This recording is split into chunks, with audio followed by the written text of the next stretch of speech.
All right, race fans, episode 245 of the One to Go show here coming at you. You got Ryan Aho back in the house. We got the former editor of the I guess the late Full Throttle magazine, which is no more, right? So the former editor of Full Throttle magazine from over in eastern Wisconsin, the legendary Burt Lehman. And we have the former pure stock track champion over at the Proctor Speedway and multi-time crew chief on a national championship team. Good old Changa. How you doing there, buddy? I'm doing well, thanks. All right, like your shirt. Incidentally, episode 245. People are wondering, where's Kraus? Where's Kraus been? Well, he's soft, kind of a pussy.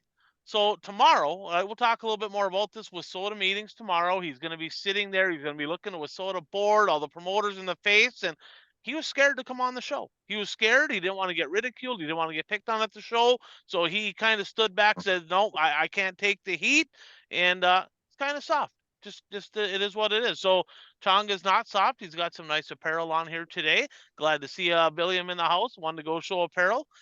So good to have both of you on, talk a little racing. Before we get into that, open enrollment is here, right? So this episode, of course, brought to you by Impact Health Sharing. So if you're self-employed, if you have a business, if you're employed and you pay for your own health insurance, if you have to write a check at the end of each month for your health insurance and you're looking at it going, my God, I'm spending a lot of money.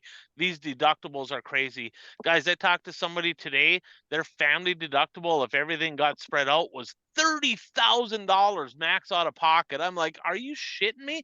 That's above and beyond what they would have to pay on a monthly basis. We got none of that. We don't have no $30,000 deductibles at Impact Health Sharing. If you're sitting there going, man, I can only go to specific doctors because they're in our network, we don't have in network at Impact. So hit me up, 218-969-1380. I can get you a quote. I can get you all the information you need. And they added vision. They got dental. They got wellness programs. Impact Health Sharing has been great. Been helping people keep money in their pocket so they can spend it on cool things like I don't know, Hoosier tires. We'll talk a little bit about that probably in a minute here too. So let's get to it. So like I said, people, if you're wondering why Carl's saying here he's scared, just is what it is. He's soft, kind of getting a little bit old, and just a little bit nervous. Does not want to be ridiculed at the meeting. So it is what it is. But I'm pretty sure he'll have some information for us when he comes back next week. But let's start with this, guys. Did you watch any racing over this past week? Racing's getting less and less and less, right? There's not as much of it, but there was some pretty darn good racing this past weekend. And we're going to start out with a recap, but anything that stuck out that you guys watched, and we'll touch on it. But Bert, did you get a chance to actually sit down and watch any racing this past weekend? I had the grandkids this weekend, so I didn't get a chance to watch a lot of racing, other than the Hot Wheels track that we put up We'll in. talk about that in a minute. Brand new speedway there over in eastern Wisconsin. I did watch a little bit of some of the highlights of the Hunt to Front series races, but that's about all that I watched. Sounds good. Well, hey, let's go there right now. So you had the grandkids over. Bert sent us in the group chat, and maybe we should throw a picture up on the old I did. It's on the One to Go show page. I did post a picture up on there. So he had a Hot Wheels track. Chonga, you saw it. What was that? 4 or 5 wide, big, long, and people are like, that's a drag strip. That don't count. Well, that's bullshit. It's racing. It's racing counts. But what's cool about that is when that picture came up, street stock driver from over runs over the North Dakota tracks, Casey USADA, said, hey, I got the same deal. And when the races get done early, he said many, many times at the racetrack, they set that very, very same track up, that Hot Wheels track at the racetrack. And I got to give a shout out to Casey. I don't remember the exact number, but he's given a couple hundred Hot Wheels away to kids. And that's super cool. That's fan engagement. That's getting the kids involved. Sounds like it's a pretty cool deal after the races, sometimes maybe on 2 days, probably before. He says we might even bet a little bit of money with some of the other guys or whatever. But very cool deal. So that's a shout out to Casey Usatis there, Wissota street stock driver. He wins quite a few races too. But that's a brand new track over in eastern Wisconsin. A lot of tracks closing. Layman Speedway underway here. So is that going to be weekly? You just going to run No. specials? What are you doing with that deal, Bert? Just specials when the grandkids are over. It's actually a 6-lane track. I actually bought the track like 2 years ago, but we've always been busy doing other things when the grandkids are there. So I didn't even open it until last weekend. And it's a 6-lane track. Comes with 6 cars. So I let my 2 grandkids each pick 2 cars, and then I took the 2 cars that were left, and we raced. And I won the first 3 races with the same car. And Cheating probably. I get it. Just like you do in our draft there, trying to cheat there. Can't cheat the grandkids, Bert. I mean, what are we doing? Well, Come on. wait till you hear the rest of the story. So I still have all my Hot Wheels and Matchbox cars from when I was a kid. I don't know. I have like 50 to 100 of them.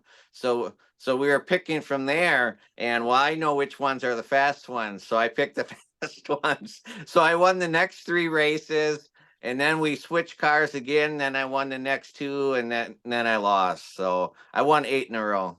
I got to be honest. It's kind of cheating, but at the same time, you're teaching the grandkids a lesson, right? You're here to win. We ain't gonna let you win.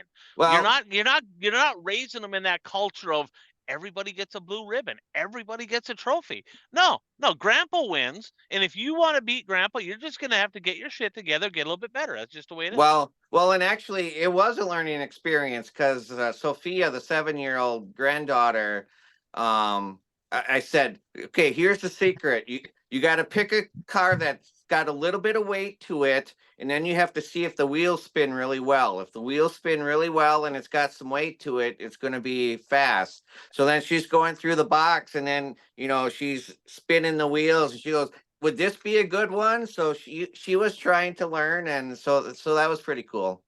I like it. So, hey, that's a super cool deal. And I remember back when I was a kid, I had Matchbox cars and I had my own little track and I made grandstands and I did announcing. And that brings me, I mean, that's a heck of a lot better than playing video games all day long. I can promise you that. And lets the kids kind of have a little imagination too. So that's Well, definitely good.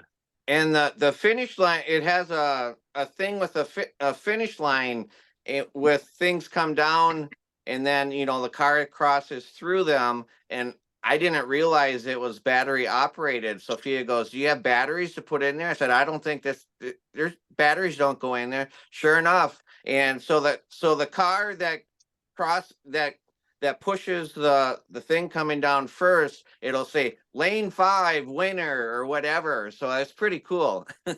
Is the transponder lined up with the checkered with the flag stand? Is it all in proportion, or we got one of those deals like Cedar Lake Chonga knows what I'm talking about, where they said, oh, the finish line is way down there somewhere, right? So is everything in order here? Or are you trying to manipulate the system again here, Bert? I think everything's in order. All right. Well, that's super cool. Great time with the grandkids. And Chonga, I know we talked here. You did watch some races, but let's get into a little recap here from this past week's events. Brought to you by our friends over in Ashland, Wisconsin. That's Fastlane Motorsports and Powder Coating. And they are the proud sponsor of the #1 series in all of Wissota racing, the Northland Superstock Series. And I got to give a shout out to them guys. I mean, they used to sponsor me when I raced cars. And we're going to talk about East Bay. I actually won in a Galloper chassis at East Bay at Winter Nationals in a modified. And of course, there is no more East Bay. She's done. We're going to talk about that in a minute here. But they do custom fabricating, powder coating, sandblasting. They service a lot of different racetracks. It's a time of year where you're going to be getting stuff ready for 2025. Don't wait, right? Don't be like my buddy Dave and Brian Dulciak and literally wait until the day before the races to look at the car other than the body. Don't do that. Start working on it right now. Get the parts you need, and you can call Chris and the crew over at Fastlane. They'll take good care of you. So Fastlane Motorsports and Powder Coating of Ashland, Wisconsin. So Bert, let's start with that. You said you watched a little bit of the Hunt the Front races. So season 2 of the Hunt the Front Dirt Late Model Series, kind of a regional series down in, Georgia, Tennessee, down in that neck of the woods down there. And They had their season-ending finale this past week, I-75 Speedway, Sweetwater, Tennessee. Night number 1 went to Corey Hedgecock, BMF chassis, builds his own cars, and he wins. Seems to get 1 or 2 big races a year. He runs pretty well with the national touring guys when they come down to his neck of the woods. And then night number 2, big sexy Brandon Overton. Do you guys know when his last win was? Right, so we're in November, right? He got his most recent win, of course, this past Saturday, at I-75. Do you know when his last win was before that? Mid-June. June 28th was his last win. He kind of started out pretty sporty, and then he just went on a dry spell. I mean, he just was struggle bus, could not get in victory lane, hard time hitting the podium. Now, he did win. He did win the Hunt the Front series. He's the champion in 2024. But guys, we're going to talk a little bit about the race. You can kind of give a little tidbit on that. Sounds like there's going to be a new champion in 2025, because big sexy Brandon Overton, along with Burrows and another pit guy, I don't remember the name, Changa, you might have that written down. What is it? Clark. Okay. And so those 3 are going to be the factory team over at Longhorn. Okay, so they're going to head over to Longhorn. Sounds like they're going to run a national touring series. I don't believe they said which one it's going to be yet. So I don't know if it's going to be Lucas, World of Outlaws. Sounds like it's going to be one of them. Not sure. But anything stick out on these 2 races from I-75 this past weekend? The action that I saw, I mean, it wasn't spectacular racing. It was good racing, but nothing too spectacular. The race that Overton won, I think he started, it was either 4th or 6th. No, it was either 3rd or 5th, because he started on the inside. But Dale McDowell had a good run, but Overton got him on one of the restarts, probably about midway through the race. Did McDowell get second in the finale? He got second, didn't he? I believe so. And I think he got 3rd night 1. So he had a Yep. pair of podiums. So Changa, you mentioned, and I didn't watch the first night. I just looked at the results. Did Overton lead a chunk of that race and then get a flat leading? See, I didn't watch it. I was just reading about it. What I understood is he led the whole race until like 10 to go and got a flat tire. Yeah, that's kind of how his luck had gone the last couple months here. But I tell you what, I that's going to be a guy to watch, right? He's jumping into the Longhorn ride, and let's face it, right? The last guy in the Longhorn ride was kind of struggling. He was not extremely fast. Sheppy, as good of a racer as he is, he definitely was not the answer over at the Longhorn ride. Is Overton going to have a better season? Now, let's face it. Okay, Brandon Sheppard's leading World of Outlaw points going into the final weekend, so it's not been terrible, but Bobby Pierce has had his number all year long. I mean, it's not even been close. Do you think that Overton's going to be a better fit for this deal than Brandon Sheppard? I think so, because Overton's had some success racing a Longhorn, where Sheppard had, he's had his championship runs when he was racing a Rocket. And I mean, he did race a Longhorn for 1 year before he got the house car ride, but even that 1 year of racing a Longhorn, it wasn't the same success that he had in the Rocket. Yeah, it's not like he's garbage, but I mean, to his standards, right? I mean, we're used to seeing him in the top 3 every night, battling for wins, winning races, Right. and he's it just did not work out as they planned. And even his last year at Rocket, he was kind of on the decline a little bit. And like I said, I mean, Chongo, I mean, let's be honest. What's the reason why he's kind of slowed down? Well, according to Ryan, he's domesticated. Bert, I got that from my crew chief when I was racing. He That taught is me not that. true. I learned that from Changa. Okay. But I mean, there's some truth to that, right? It's fun as we make fun of it, but I mean, you get a couple kids running around. Mama wants you at home a little bit more. It's hard to stay extremely laser focused. And And when you look at the people that are at the top of their game, they're absolutely laser focused. Not that he's not focused when he's at the racetrack, but he's got a lot of other stuff going on. And I think Overton, he had a big year. A couple years back, he had a really big year. Not quite as good the last couple years, but I think we're going to be looking for a resurgence from Big Sexy.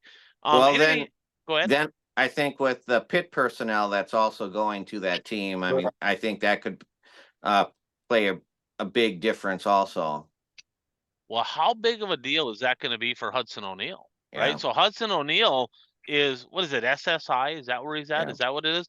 So of course Burrows was the crew chief for RTJ, and then they split, and he comes in, and I tell you what, I mean, you lose a crew chief. I know from firsthand. I lost Tonga as my crew chief there for a while. He had other stuff going on, and I slowed down because.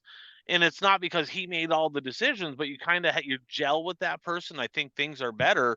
And it'll be interesting to see what kind of effect that is for Hudson O'Neal. Changa, anything else on Hunt the Front before we jump on to XR? No, I think we've covered it all there. Well, XR Super Series, they had a event this week. They got one more event.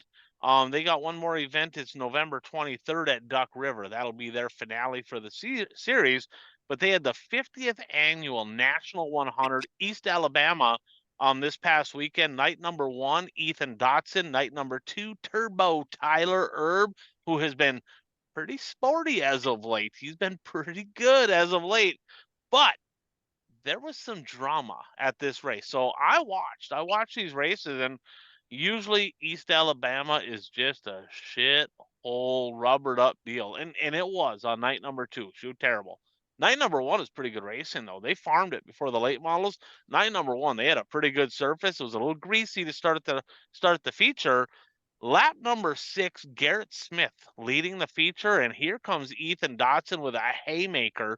They make contact. Dotson goes up off the back straightaway, loses a bunch of spots, gets back up in the mix, and when the contact was made, it folded the nose and fender and stuff down on the left front of Garrett Smith's car. Sounds like it kind of screwed up the handling of the 10 ride there for the duration of the race. Later that race, Dotson gets back to second or third on a restart. Smith gets a bad restart. Dotson gets in the back of him, turns him dead sideways, and drives right around him on the outside for the lead. And oh boy, after the race, they come down in the pits and they get over. Ethan Dotson gets back to his pit area, and it is like, what the hell happened here? A big hole in the back. So on the stacker trailer, they got the glass doors on the back of there. Big hole in it. Somebody threw something right through that deal. The pit carts tipped over, shit everywhere, tools everywhere. Absolute mayhem, right? They completely ransacked the whole pit area. Bert, did you hear anything about this? I just saw a little bit about it on Facebook. I just heard it was vandalized. I didn't hear about all the details as you're explaining it. Yeah, I guess she was a shit show. Well, no actual official information came out online about like who it was or whatever, but I'll let you do the math. Garrett Smith did not race night number 2. And there you have it. Okay, so I'm not saying it was him. Speculation on the street is it was people affiliated with the 10 ride, pit crew, whoever that might have been. I don't know.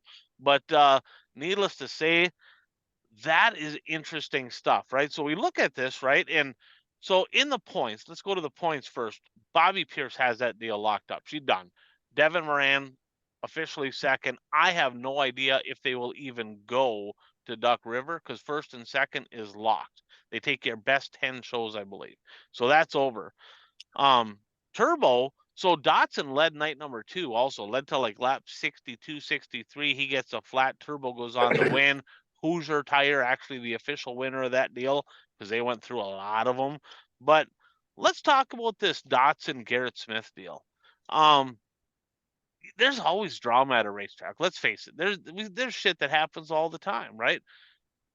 I mean, Bert, have you even heard of anything like this happening at a racetrack before? Or Changa, have you? I mean, we hear fist fights, we hear brawls, we hear all kinds of stuff, but you don't really hear too much about somebody like straight up vandalizing somebody else's shit. No, I mean, I haven't heard anything like that. Well, other than um earlier this, we talked briefly about this on the show. Earlier this year at Beaver Dam Raceway, there was an altercation between two drivers on the track, and then reports were that one of the drivers that felt like he was um, that got the short end of the stick on the deal, apparently was found underneath the other driver's car doing who knows what. Yeah, that I mean, and I think Ison's probably thought Chongo was screwing with his car. I remember one time, Bert, we're at Wilmer KRA Speedway. We're at the pit meeting, and Chongo's over there laying underneath Don Ison's car, who we're competing for a national championship with, and Ison's is like, "What the hell are you doing underneath my car?" And he's like, "I'm trying to figure out why you're so slow. I'm not really sure." and he's like, "Tell your freaking pit guy to go scrape mud or something. Get him the hell out of here." And and I mean, I guess on the outside looking in, a guy could have thought, "Is he fucking with my shit?" And he wasn't, but I mean, I can see how a guy might think that, but it's so rare that somebody actually does that, that it's usually the furthest thing from your mind, right? It's you're like, nobody's gonna be. I mean, it's a racetrack. I mean, I can't even tell you how many times. I mean, Tonga knows. I mean, our pit area looked like a freaking garage sales going on because I was the guy that's like, okay, let's change this. Shit, no, let's change this. 2 minutes before the race, no, let's change it back. Let's go back to this because we're always watching. They're farming the track and doing that, and it was nothing to have like literally from one end of the pit to the other, like tools everywhere and jack stands and jacks and I mean, literally stuff everywhere. And I mean, we never really had to worry about it. I mean, one time in my racing career, I was at North Central Speedway in Brainerd and somebody stole my tire gauge. I had a digital intercom tire gauge and somebody stole my tire gauge at Brainerd. That's it. Out of all my years of racing, I've literally never heard of anybody doing that, let alone, throwing something through their glass window. And it's like unbelievable. But Garrett Smith also not at Charlotte this weekend. So do you think he was planning on going and said, you know what, let's let this cool down because we feel kind of a little sheepish about this deal? Do you think that ordeal had anything to do with him not being at Charlotte this weekend? Well, it's definitely a possibility. I mean, he ran decent at Charlotte last year. So I was a little surprised when I heard that he wasn't going to be at Charlotte. So, I mean, you put two and two together, it's probably a fairly, um, the odds are it's probably a fairly accurate assumption. Yeah, pretty good odds. So that was the stuff that went on there. Changa, I mean, you've been around racing your whole entire life essentially as well. I mean, you ever hear anything like that happening at a racetrack? Well, I've heard lots of threats of burning down houses. And I heard one time in Proctor, a street stock guy was trying to smash into the side of the tow truck and, threatening all these things, but I never actually did see them happen. But Right, lots of right. threats, It's rare. never saw anyone go through with it. Right. Yeah, it's rare. I mean, like we've said, we've seen people like literally go punch somebody in the face or whatever that we've seen, but that's rare. That's a rare deal. So, Well, it'd be cool to hear stories, right? So put in the comments below if you do have a story about that. It'd be kind of cool to hear about it. and for fans who don't understand, I mean, in the pit area, I mean, you leave your it's very trusting between the race teams. I mean, there's kind of like a code of you don't mess around with other people's in their area, because I mean, you'll leave the trailer and stuff completely where there's nobody near it, and you have tools out all over the place. So it drivers are and crew members are very trusting of each other. So for something like this to happen is is not normal. Well, I mean, are you going to be the guy that wants to park next to him, right? I mean, Well, yeah. people have engines in their trailers. They have fuel barrels, right? They have fuel jugs sitting out, and it's like we don't trust these freaking clowns, right? I mean, are they going to start putting shit in our fuel jugs? Are they going to? I mean, what are they going to do next? So, I'm here to tell you there's going to be a big trust issue going on. A lot of people are going to be like, no, we ain't going to be around this guy. So that's a pretty unfortunate deal. And I'm not saying it was a driver. In fact, I don't believe it was the driver. It was somebody affiliated. And for all I know, it was somebody that randomly came with them one time. And I mean, who knows? I don't know if it was a full-time crew person, and Could have been a fan. it could have been a fan. I don't know who it was, but let's just say this. He was not there night number 2. So it was somebody affiliated from what I understand. How closely affiliated, I don't know, but man, he's gonna, I'm surprised, kind of surprised there hasn't been some kind of a press release out on it, on his Facebook page saying, hey, we apologize, unfortunate situation, unless they just don't want to take ownership of it. But yeah, tough deal there. Another thing on the XR deal, guys. So last show we talked about, it's like, what's going on with XR, right? There's a lot of races happening, and last year they had multiple 100 grand to win shows, and it was like a who's who of late model drivers at the XR events. It was a big deal. They kind of changed the landscape of dirt late model racing with bringing a lot of big money shows, and everybody else had to step up their game as a result. Well, this year you look at a lot of their shows and there ain't nobody there. They had pretty decent crowd at East Alabama, but at a lot of their shows, it's been 17 cars, 18, 20 cars, low 20s. And it's like, why is nobody there? Now, we brought that up on the last show, and I had some people reach out to me, and they preferred to be not named, but let's just say they're pretty good sources, pretty good sources when it comes to this deal. And they said there's several people that kind of the reason that they're not racing the XR events is it's taking forever to get paid. Now, I'm not saying he's stiffing people. I'm not saying that people aren't going to get paid or haven't been paid, but there's people like the 100 grand to win stock car race that Ricky Thornton Jr. went. As of a couple days ago, he still hadn't been paid for that deal. Sources tell me that Gustin, he won a big race here a little while back. He ain't been paid, right? So it sounds like it's kind of, we're going to do the next show and get the revenue going there to pay for the last show type deal or whatever. And they kind of use the, hey, tire samples haven't come back yet type deal or whatever. But I know that there's been promoters in the Wissota area that, hey, we'll pay you later, we'll pay you down the road, the checks in the mail. And there's a lot of drivers said, I had nothing to do with that deal, right? Not that they're not going to get paid. I'm not going to say that Barry's going to stiff these drivers. I'm not saying that. But I will say this. When I raced, Changa can relate to this, right? When I raced, I had no money. None, right? So I'd be going to races and I'd be going, hopefully I do good enough tonight to cover the checks on Monday that I wrote all weekend. I needed that check now.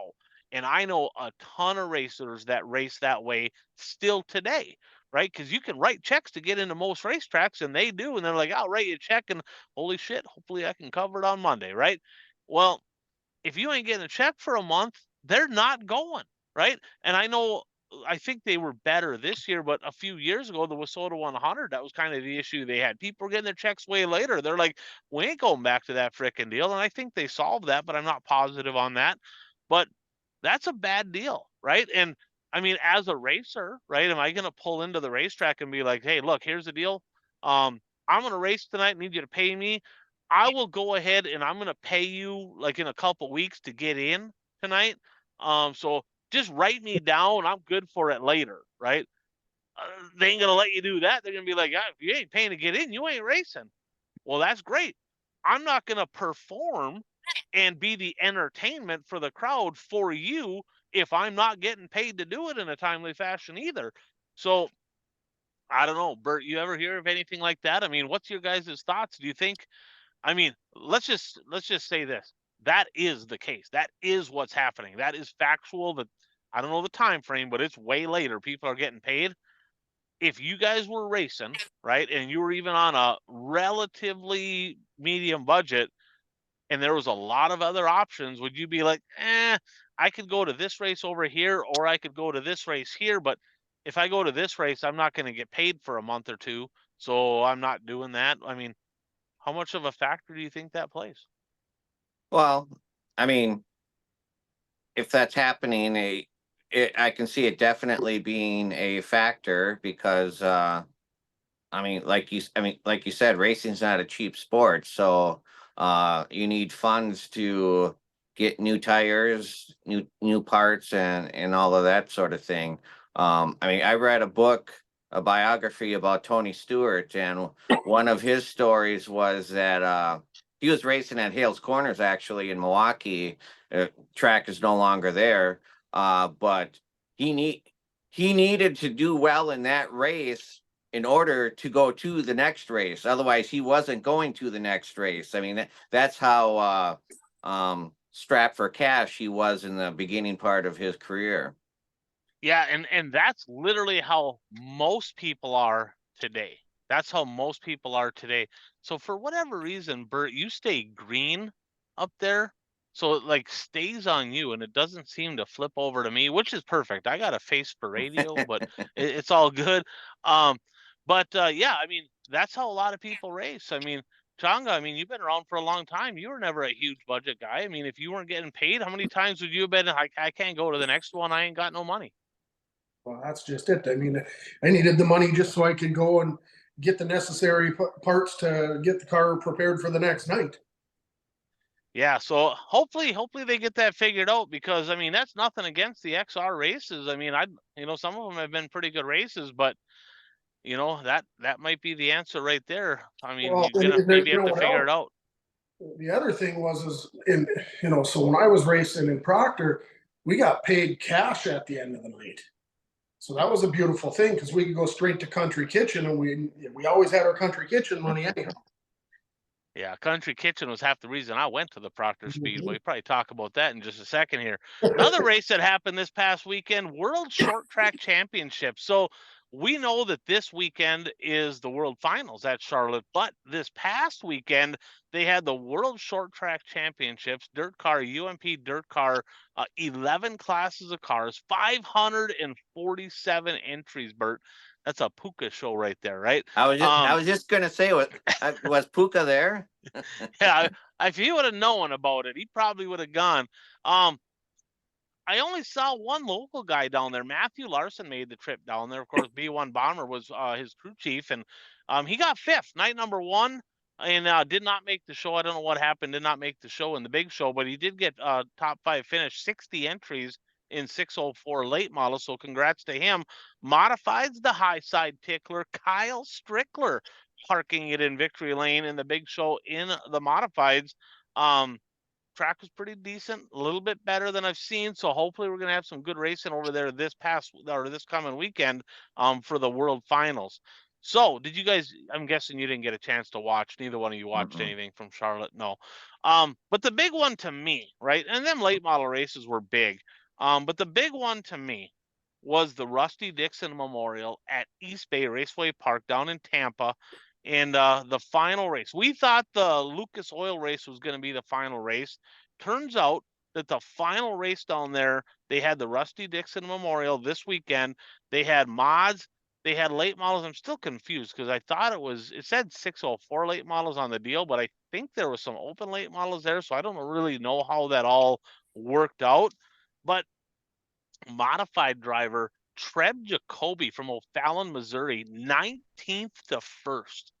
Unbelievable race. Kid was absolutely bolted in that deal. And a couple of years back, the races down at East Bay weren't very good. The the Winter Nationals this year were freaking awesome. There was some pretty darn good racing, and this was just as good. The racing was awesome. A kid that I raced against when I was down in Milton, Florida at Southern Raceway, Ryan Fowler made the trip down from Milton. He got seventh. I want to give a shout out to him. And 13th place finisher. You guys happen to see who got 13th in this deal? 83-year-old Buzzy Ruderman. 80. So my dad's a quitter. Okay. He's only 77, 78. I think he might be 78 now. 78 years old. He ain't racing, right? He's 5 years younger than Buzzy Ruderman. I'm a quitter too. I'm 50, right? Buzzy Ruderman, 83 years old, 13th place. Was running pretty good. That's 13th place, pretty solid finish for an 83-year-old. Let's just be completely honest. That's pretty cool. Late models Clay Harris. He started 8th, got it done. Now Clay Harris, if you remember, he ran really good at Speed Weeks. He had several good runs down there at Speed Weeks this year and had a really good run here. So you guys know Dan Filto, Dano, he's in our pick'ems. His dad, and of course Changa knows. You remember Harlow? He was flag man over his period. He was there. So Harlow went to the races and he said, great crowd, great atmosphere, great racing. It did go really long, but it was kind of one of those deals where you can't judge them on that because it's like I don't think anybody wanted to leave, right? It's the last race ever, so I don't think they gave a shit like, well, we need to be done by 10 because we want people coming back next week. I think that they're like, we don't give a shit. We're here to race. The racing was good, and it went till I think it was like 2 a.m. She was late. It was really, really late, but I think no fucks were given. It was like one of those deals where people are just it's the last time anybody's ever going to make laps around the place. I don't think anybody wanted to leave.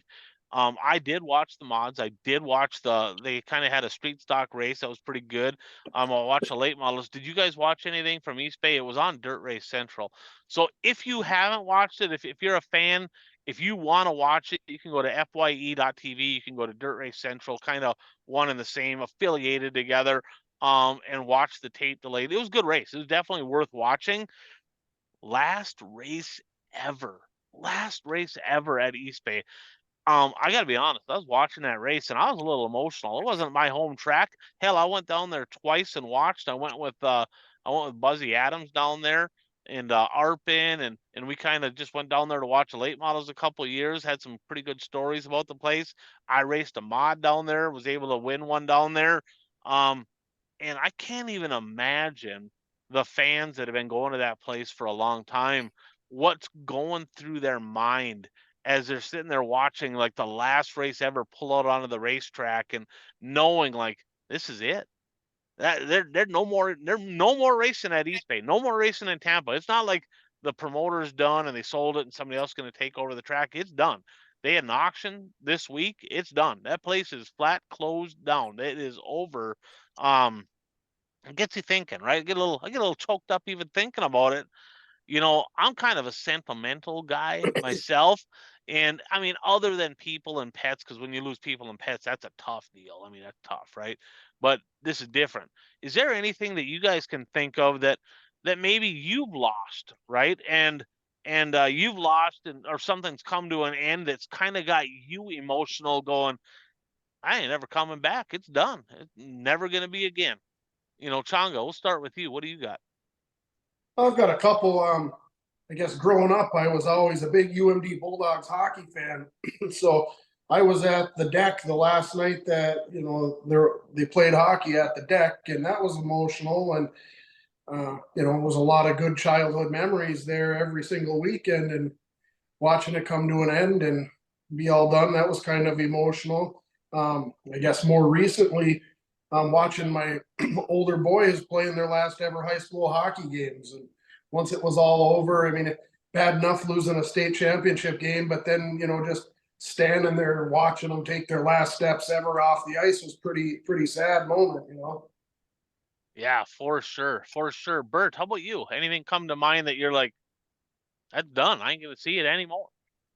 Well, I don't remember if I got emotional when it happened, but now looking back, the old grandstand at Shawano Speedway, they used to have an old wooden grandstand, and I saw my first races,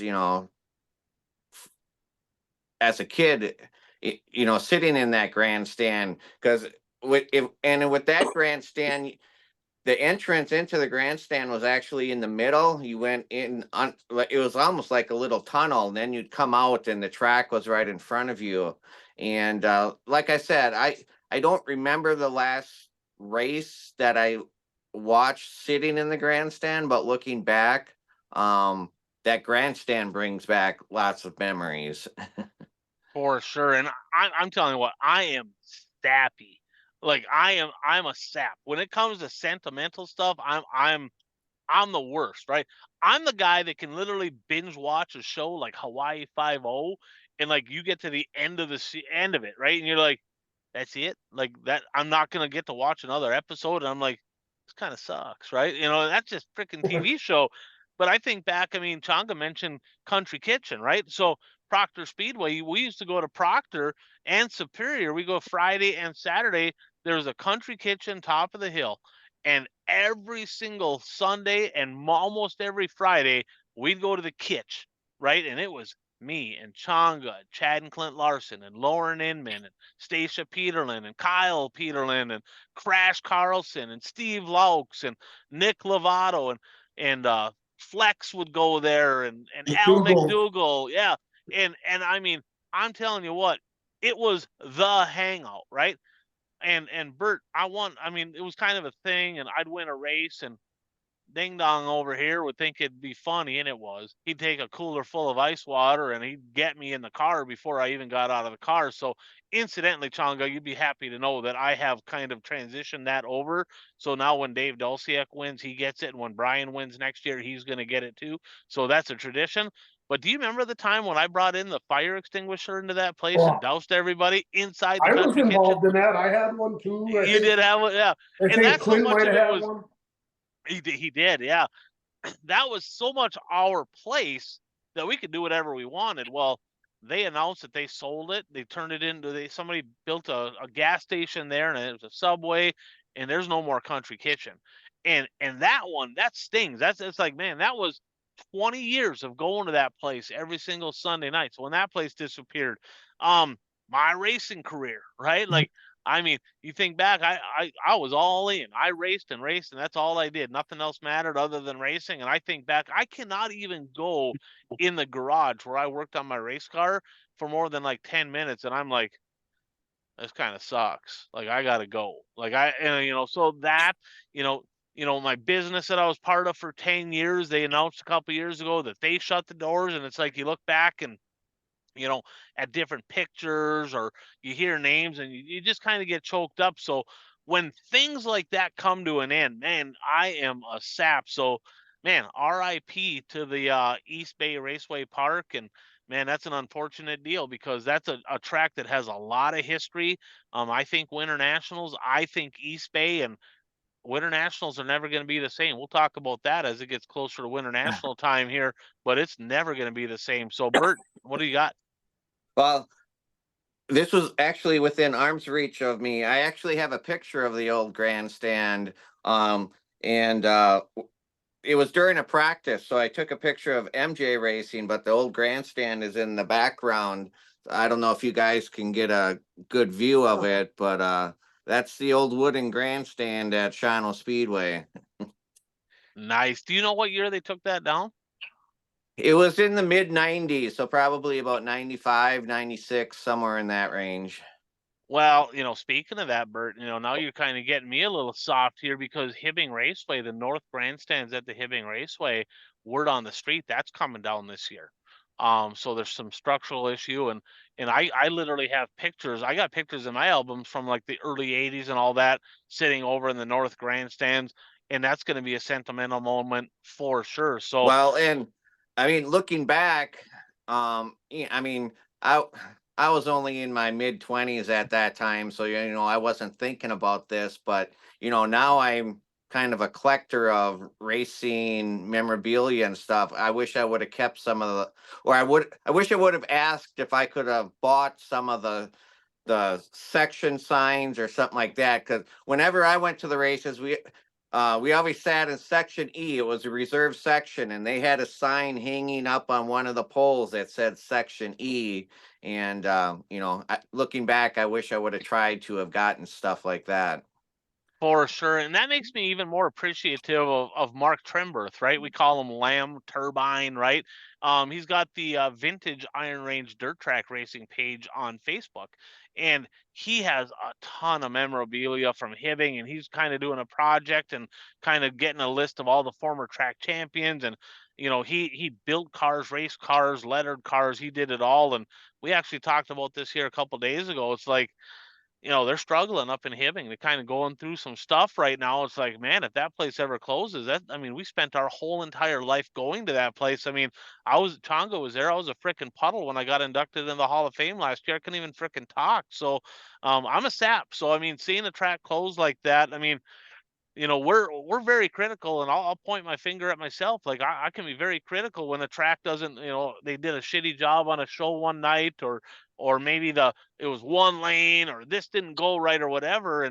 And Jeff's brother Keith actually says, here's the thing to think about. I mean, someday you might not have that racetrack to complain about anymore. Like you'll be complaining about golf and football and this and that and the other stuff.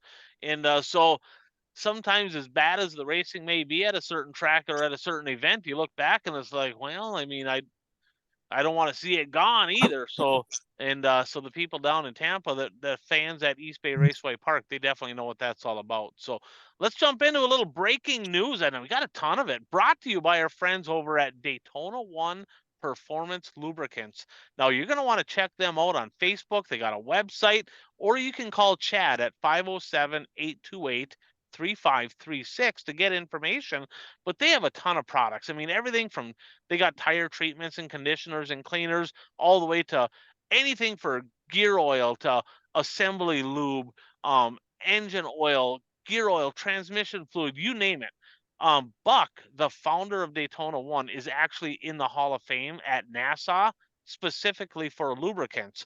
So this gentleman is a very educated man. And I urge people to get educated on the products they have, because it's more than just the tire stuff. We talk a lot about the tire stuff, which is a really good product. I believe in it. And let's face it, I mean, we're going to learn a little bit about the tire stuff here this week, because the contract is coming due this week. They're going to have an announcement. WISSOTA is, well, if you're a budget racer, right? If you're a budget racer and you're not racing for points, are you going to pay $150, $160, $170 for a tire every week to compete? Or are you going to be like, fuck it, I'm going to roll the dice.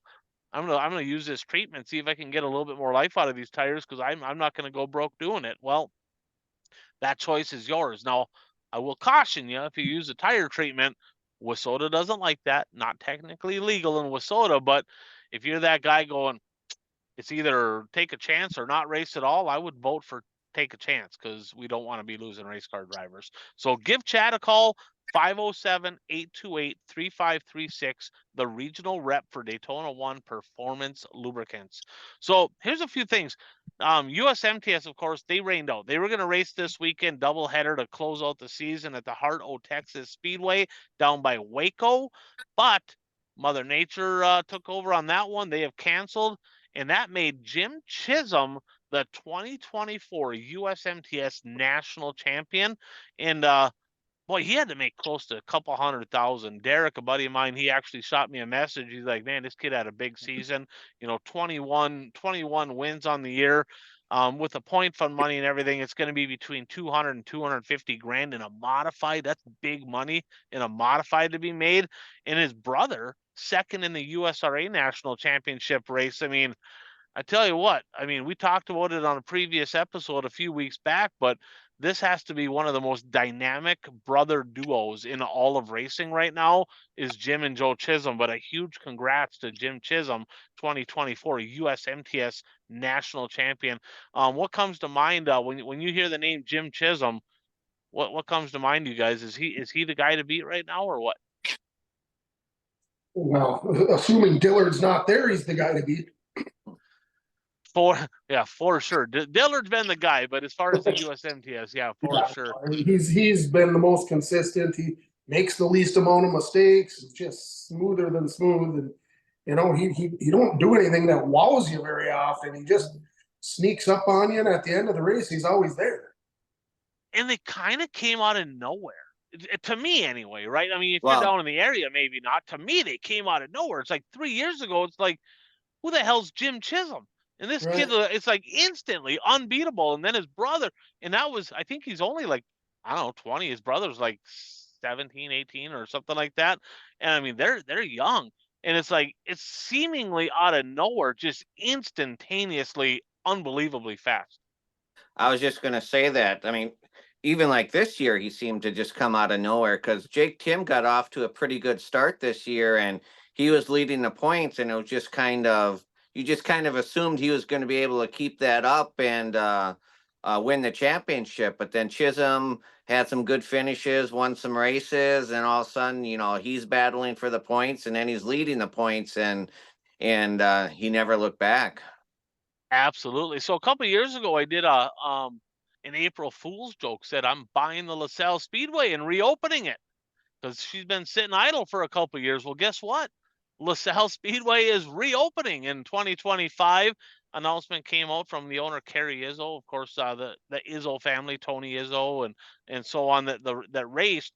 But sounds like they have somebody coming in, and the schedule will be released relatively soon. But LaSalle Speedway, right down on I-39, south of Rockford, Illinois. It's going to be one of the closest tracks to me, probably an hour and a half, maybe hour and 20 minutes away. Good to see them back opening up. Going to be excited for that. Congratulations to them. Now with that, a couple tracks that are possibly on the danger zone of being closed. Casper Speedway out in Wyoming. Sounds like the person that had the lease, he was done, and there was an opportunity for people to sign up to, take over the lease over in Casper, Wyoming. Nobody signed up. Nobody put their name on paper to take over the lease for 2025. So Casper, Wyoming's racetrack, Casper Speedway, in danger of potentially closing, and they have some WISSOTA classes over there. So that's a track. Maybe they don't have a lot of racing guys over in Wyoming. There's not a lot of racetracks over there, so they can't afford to lose anymore because they're few and far between out west. Hamilton County Speedway. So Changa, Todd Staley. He's USMTS guy, USRA. He owns that. He was the promoter at the Hamilton County Speedway down in Iowa. He's not renewing his lease, and it sounds like nobody's stepping up to the plate there either. So that's another track down in Iowa that could be closing the doors here and maybe not reopening in 2025. So we'll see if maybe somebody steps up to the plate. Now let's jump over to a little bit of positive news. High limit sprint cars, they released their schedule this past weekend. Changa, what stuck out to you most on the high limit schedule that popped up here just a few days ago for 2025? Well, probably the back-to-back nights in Wisconsin. I think, what are they at, 141 one night, and then they go to Menominee the second night? Yes, sir. So Bert, you gonna make the trip down to 141 when the high limits come to town, or what? Actually, right now I'm planning on going to that race. It's on my plan to go to that race next year. When I saw that on there, well, and I mean, not only is High Limit going to be there, but they're promoting it as Kyle Larson will be there racing. So that's an extra draw, in my opinion. Yeah, same Well, thing what with you're saying is Menominee. it's gonna rain out. Yeah. Bert, just say you're not going. Just say you're not going. You don't need to be jinxing this deal. Same thing with Red Cedar. So them are both midweek shows. I think it's a Tuesday, Wednesday deal. I Yeah, think. I think 141 is June 3rd, I believe. Yeah. Yep. So that's a weekday deal. And Kyle Larson ran most, if not all, of the weekday stuff this past year. So yeah, Kyle Larson coming to town. That's going to be good to see at Red Cedar and at 141. Now, something happened at Red Cedar Speedway, got announced today. The Dwayne Mader Memorial late model race it's been at Red Cedar every year except one, and that was COVID year. They had it at Rice Lake because Red Cedar did not open. Now, I don't know what happened. I don't know if there was some conflict there or whatever with the gentleman that kind of helps put the sponsorship dollars together. I'm not sure on the details. You can find out from them if you want to, but the Dwayne Mader Memorial going to move from the Red Cedar Speedway in Menominee to the Cedar Lake Speedway in New Richmond, Wisconsin. So I have not officially seen details if that's going to be a WISSOTA sanctioned event or if that's going to be kind of the Cedar Lake late model rules event where it's mostly WISSOTA cars, but you can run an open car with a restrictor. I'm not sure on the details, but the Mater moving to Cedar Lake, I was a little bit surprised. Are you guys surprised to see that? I was Yeah, surprised. to the point seem right. Now, another thing that happened, speaking of Cedar Lake Speedway, so they had sanctioned Wissota Superstocks here a couple years ago because of the tire deal, right? So the COVID year, they claimed there was a tire shortage, and basically Wissota stepped in and said, nope, the vendors over at Cedar Lake, Jim Falls can't have their vendors can't get tires or Wissota tires. They can't have them. Got to have at least one Wissota class for your vendor to be able to sell tires. Well, sounds like that they got rid of that rule.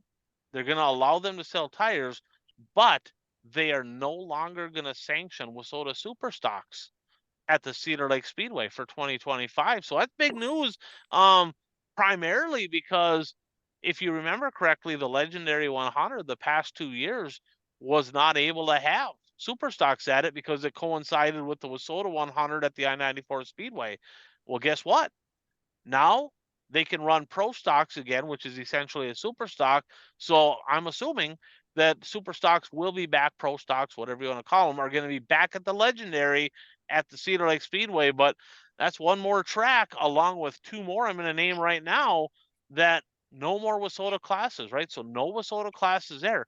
Is Jim Falls going to follow suit? Because the only reason they sanctioned pure stocks at Jim Falls was because of the tire deal. Are they going to drop, right? Rumor has it from pretty good sources that Deer Creek and Lansing are very close to announcing their schedule for 2025, and neither one of them are going to have any Wissota classes on their calendar for 2025. Both of them had Wissota Midwest mods. Sounds like both of them tracks. So, Bert, you could take a line, okay, and draw it straight across the Twin Cities, all the way from the east to the west, right? And to the best of my knowledge, there is no longer any Wissota racetrack south of that line. That is insane to me. That is crazy. And then you look at Wisconsin, and essentially they're going to have what? Red Cedar Speedway, ABC Raceway, and Gondik Law Speedway in Superior. Rice Lake Speedway, right? So that's 4, and that's it. That's it. So now they're losing track south of that line. They lost, I mean, everything in southern Minnesota, right? You had Deer Creek, Casson. They all used to be Wissota. None of them are Wissota anymore. None of them. Cedar Lake essentially looking like they're not going to be Wissota classes anymore. Bert, this is your fault. You're a podcaster, 100% your fault. Well, the tracks south of that line, are they going IMCA? I mean, because Iowa's right there. USRA. Oh, USRA. Okay. Yeah. So Deer Creek and all that. So Deer Creek, for example, last year they had USRA mods, Okay. USRA B mods, and Wissota Midwest mods. Now, you would think in your mind, well, holy shit, how do you have Wissota Midwest mods and USRA B mods? Is there enough cars?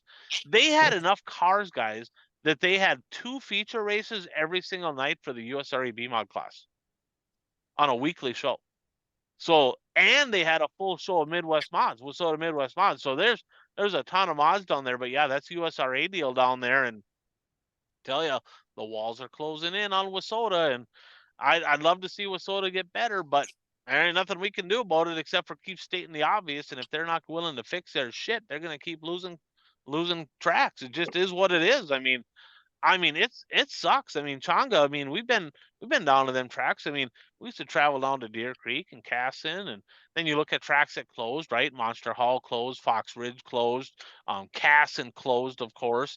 You know, all them tracks, they used to be Wissota, all of them gone. No more Wissota anywhere. And tell you what, I mean, a person has to wonder why, right? So we bark on the show, right? I mostly bark on the show, right? You know, but I point out, like, they got to fix their shit, and they just get mad at us, right? Oh yeah, they're just talking shit. They just get mad at us. Like, no, all these tracks are leaving, and instead of them just raising a fuss about stuff, they just keep their lips shut and they leave.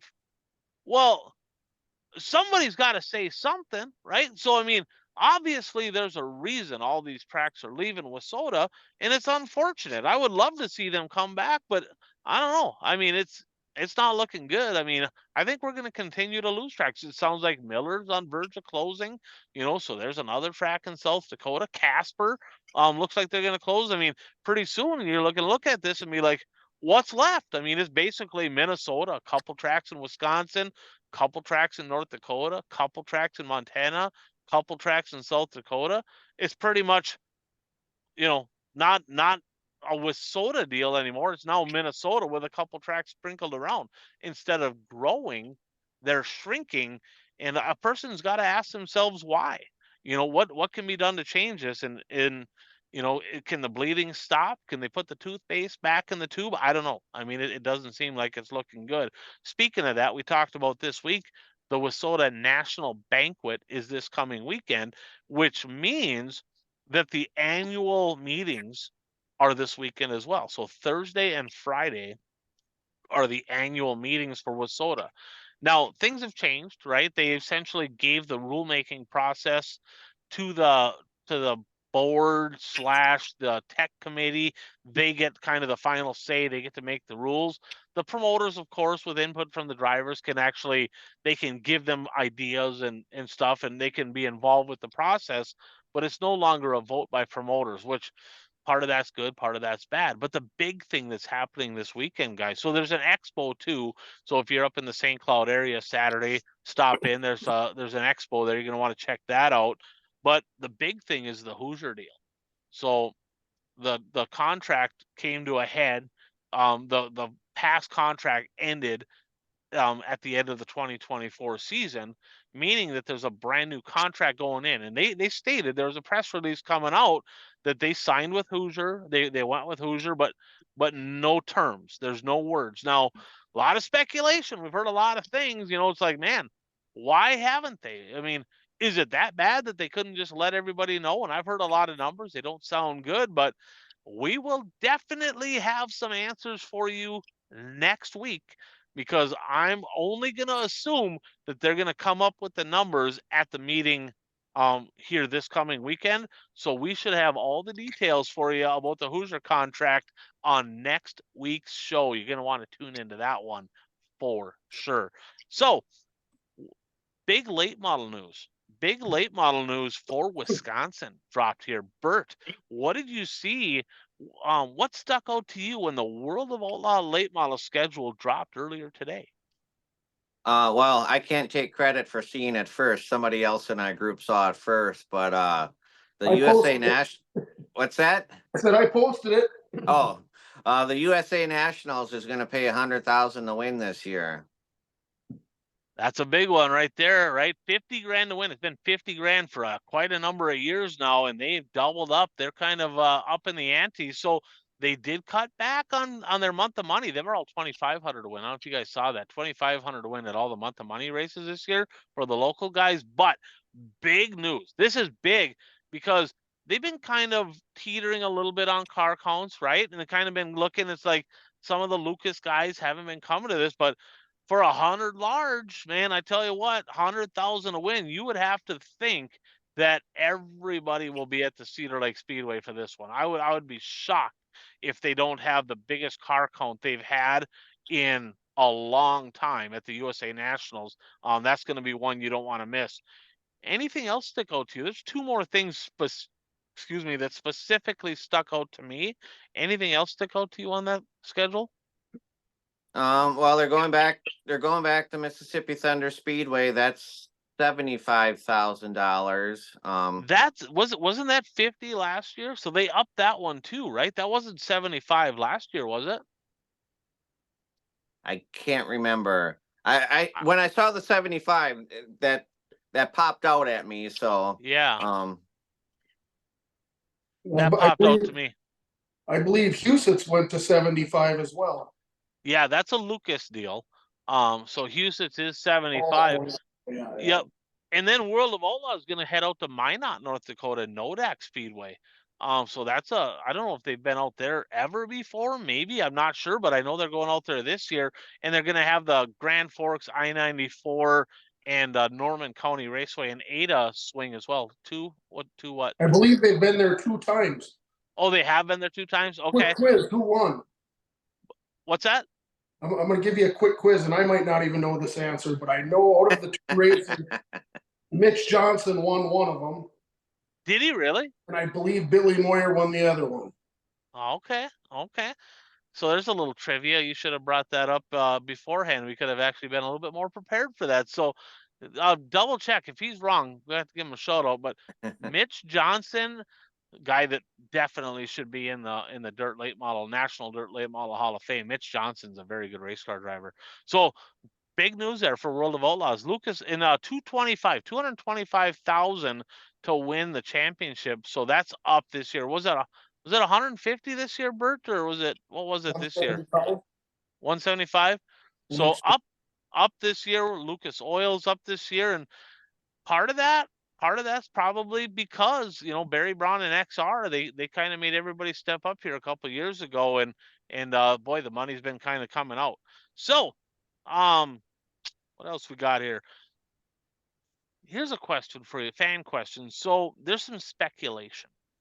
A few tracks have talked about. Now let's keep in mind, there's not a lot of tracks that have WISSOTA late models on a weekly basis because they're expensive, right? It's an expensive class. Mods are expensive, and tracks are they're struggling to stay afloat financially, right? Even some of the tracks that are privately owned, they're just funneling money out. It's very hard to stay solvent, financially as a racetrack, and late models they're tough, right?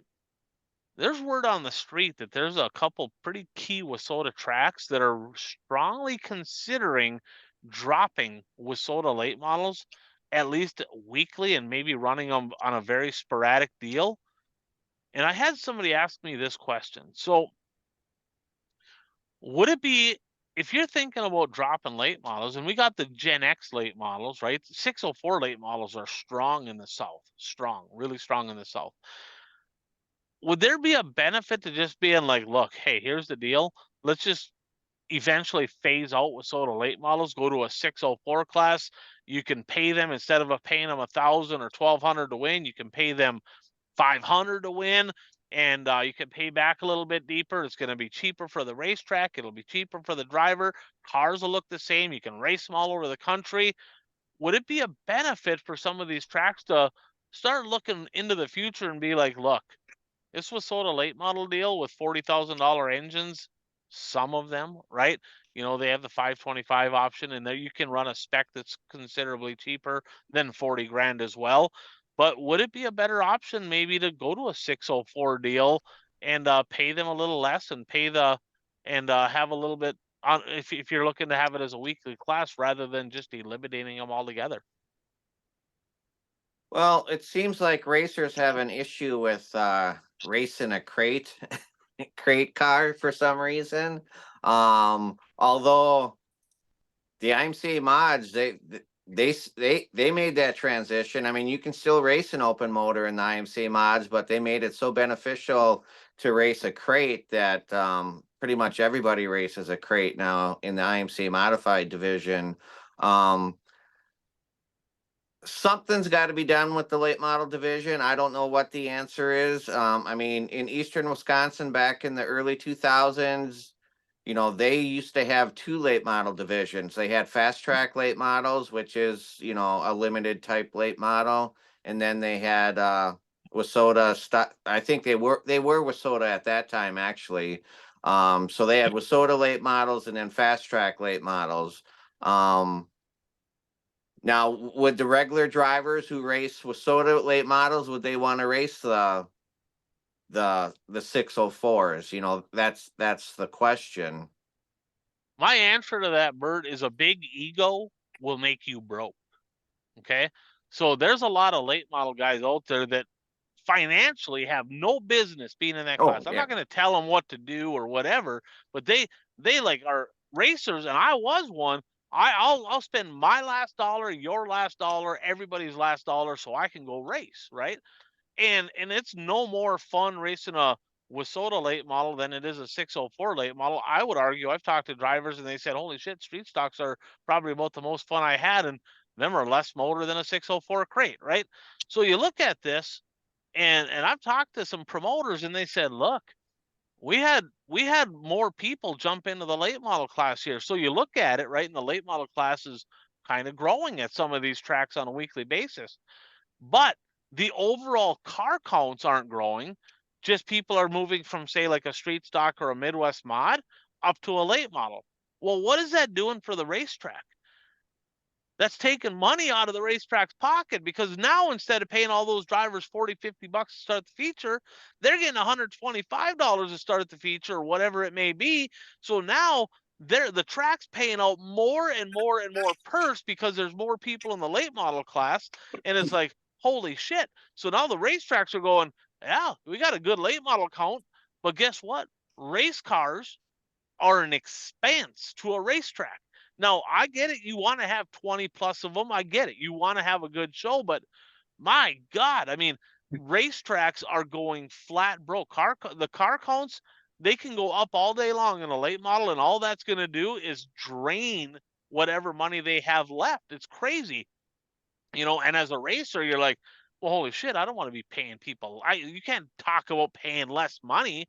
You want the racetrack to stay open, or do you want it to close, or what do you want to do here? Because I know some racetracks, Bert, right now that lost over $100,000 last year and are sitting there going, I have no idea if we're gonna open this year. I have no clue. It is a there are some racetracks out there that have late models, and it is a mess. And it's not just because of the late models, but they look at it, it's like, man, and then the drivers, it's like, if you can race all over the country and you can race and essentially most of the tracks are small, dry, whatever, I would argue, I bet you could compete with a 604 late model at the Labor Day shootout, right? It's bone dry. You don't need 650 horse at the Labor Day shootout to win. So I don't know. That's a very, very good question I got there. That's a good Well, question. I have 3 points to make if I can remember them before I forget them. The first one, you had mentioned track considering dropping on a weekly basis and maybe running specials and that sort of thing.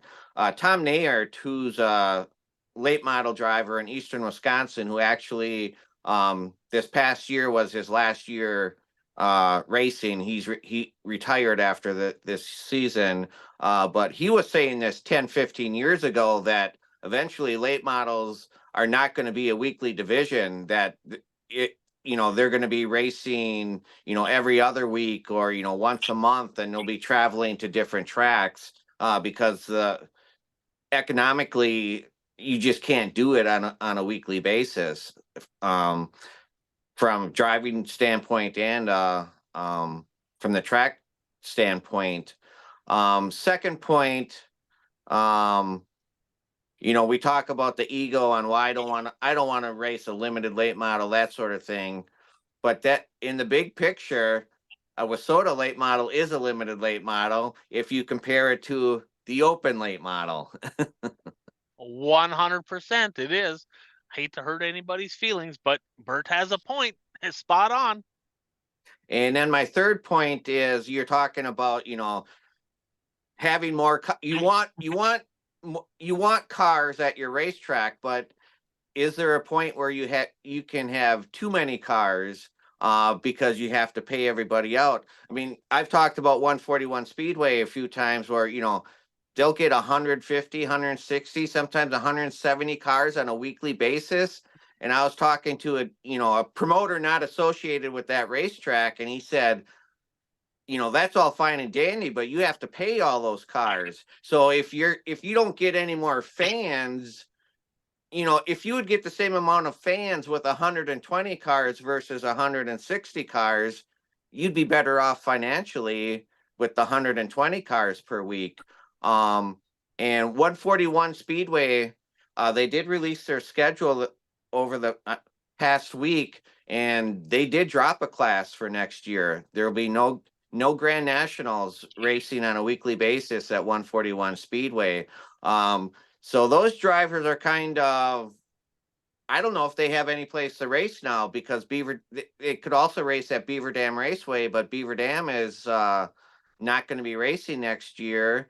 And they won't be racing weekly at 141, the Grand Nationals. So I'm not sure. I think Plymouth Dirt Track may have Grand Nationals, but I'm not positive. I'll have to look into that and see if they have Grand Nationals. Otherwise, those drivers are kind of out of luck. Yeah, they're gonna have to transition to something if they want to continue to race. And I know a lot of guys said, "Hey, I moved up to a late model because I was racing a street, I was racing a Midwest mod, and I was getting $50 a night to finish 14th or whatever it may be. And I could go in a late model and I could run around the back in the late model. I'm gonna get $125, and I can go buy a low budget late model and finish in the same spot. Financially, it just makes sense, but for the racetrack, it does not. For the racetrack, you look at it and it's like, man, that class, I mean, I don't know, fans are getting harder and harder to come by. And the track right now that has the biggest fan count out of all Wissota tracks, and it's not even close, Thunder City Speedway up in Thunder Bay, they don't have late models, right? And they had a very, very good late model contingent back in the 80s and 90s, right? And they're like, we don't really need to bring in late models right now because the fans are packed right now. They don't need to create more of an expanse to the track. So I don't know. There's some tracks out there strongly considering this. It'll be interesting to see what happens. And Speak. I have one other thing regarding Wisconsin racing for next year. I mean, I brought up Beaver Dam Raceway, and we've talked about this. They're not racing on a weekly basis next year. When they made that announcement, they said that they were hoping to have some specials and whatnot. And when I left my chair, I went to check out the World of Outlaw Sprint Car Series schedule for next year, and because Beaver Dam has been on that schedule for at least the last 10-15 years. And I don't know if their whole schedule is on their website or not, but Beaver Dam Raceway is not on the World of Outlaw Sprint Car schedule next year. So if they don't have that special, I don't know what specials they would have there. So that's not good.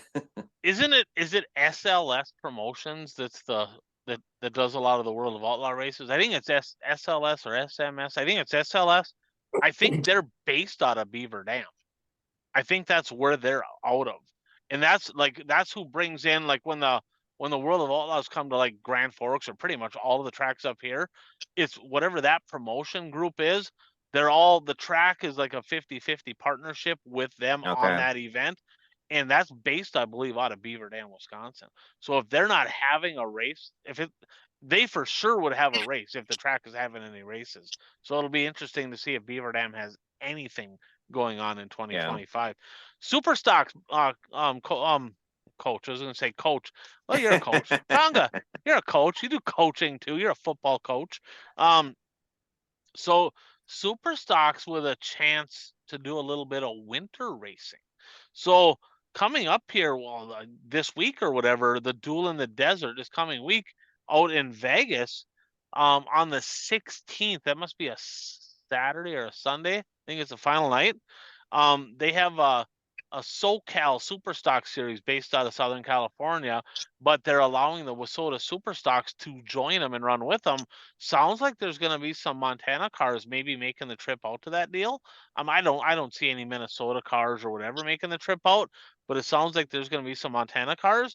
And then down in Casa Grande at the Central Arizona Speedway, the Ernie Mincy down there, the January 22nd, 23rd, 24th, 25th, 29th, 30th, 31st, and February 1st. Wissota Superstocks are going to race down there too. Now, I haven't seen the details. Coach seems to think they're going to run with the IMCA stock cars. That very well could be. I'm not positive on that, but it sounds like they're going to have an opportunity to race down there. And I know that we had Man Bun Dan saying, "Oh, that's a stupid ass thing to do. Why would anybody do that?" Well, it's more of a bucket list deal, right? Everybody's sitting there freezing their balls off in January in Minnesota. I would rather spend the gas money, get a gas sponsor or whatever, head south, get a little winter racing in. That sounds a lot more fun than shoveling snow to me. So, but I do have a question for you guys. So, Kokopah Speedway down in Yuma sounds like they're closed. Don't know if they're going to reopen or not. Sounds like they had a bad deal with insurance.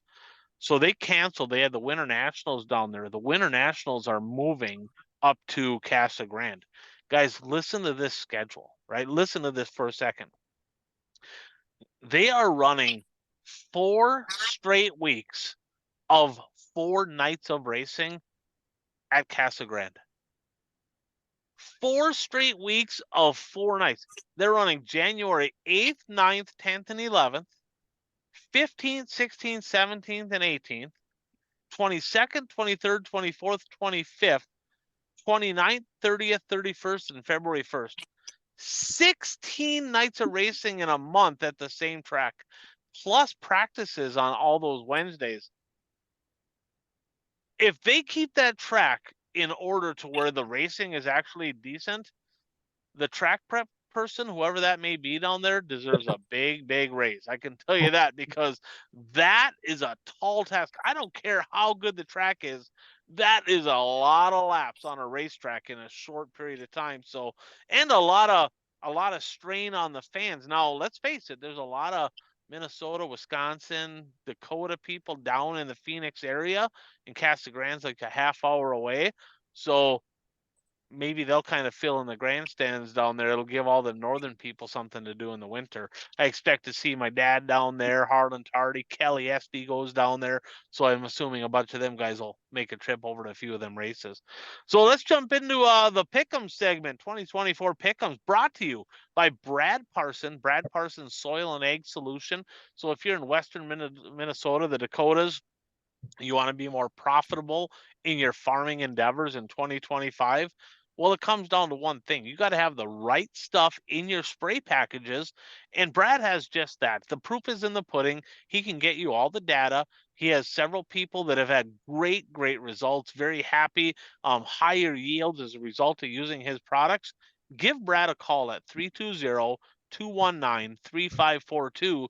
That's Brad Parsons, Soil and Ag Solutions. So, guys, our current standings in the Pick'ems pretty tight up top. Curtis, 434. Changa, you're 3 points back. Now, we'll talk about the races that we picked this week, and I looked at them, and you and him only have 1 race different this week.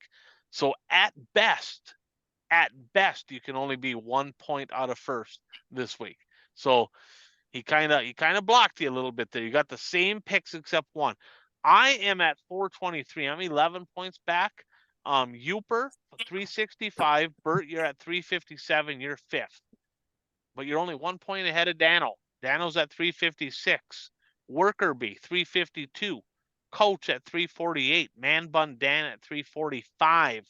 Bromance, the newlywed, there at 319. And Beefcake at 273. The big winner on the week last week, of course, was Uper, probably because he filled in his picks afterwards. He probably pencil whipped us on that. He was +9. He had the best week, and Bert, you had the second best week. You were +7. But we actually put some money together. So Matt, Amsoil,